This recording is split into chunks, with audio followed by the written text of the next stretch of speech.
Does the truth even matter today? Most people just believe what they were told about religion. They don't look into it for themselves. They keep the holidays their parents kept, who kept the holidays their parents kept. And God does look at our hearts, but does truth matter? If it doesn't, why bother reading this book? Most people today are celebrating a holiday that clearly has its genesis in solstice celebrations, the rebirth of the sun, supposed rebirth of the sun after the shortest day of the year.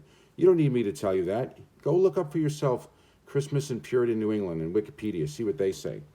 Read the first 5 verses of Jeremiah 10 and see if it looks familiar. Read throughout the so-called Old Testament what it says about green trees. For example, Isaiah 57 verse 5 associates them with slaying children. Does truth matter? It mattered to the martyrs throughout history who decided that standing for truth was important enough that they weren't going to just believe whatever they were told to believe. Does truth matter? God is a spirit, and those who worship him must worship him in spirit and in truth. The highest form of worship of God, of love of God, is obeying him. 1 John 5, verses 2 through 3. By this we know that we love the children of God, when we love God and keep his commandments. For this is the love of God, that we keep his commandments.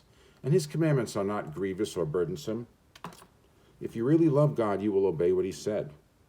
Now, God looks at the heart. I know most people haven't studied this stuff. They haven't studied the Bible for what it really says, and they haven't studied history. Why not? There's plenty of information out there. There's no excuse anymore. So all I ask is that you look into it for yourself. God blessed the seventh day at creation. His blessing has never been taken off that day. Why wouldn't we keep it?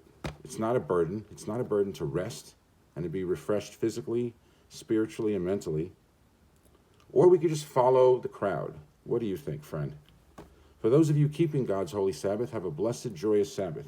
And everybody else, I wish you a peaceful rest of the day and a peaceful weekend, and try to stay sane. Peace all. Bye-bye.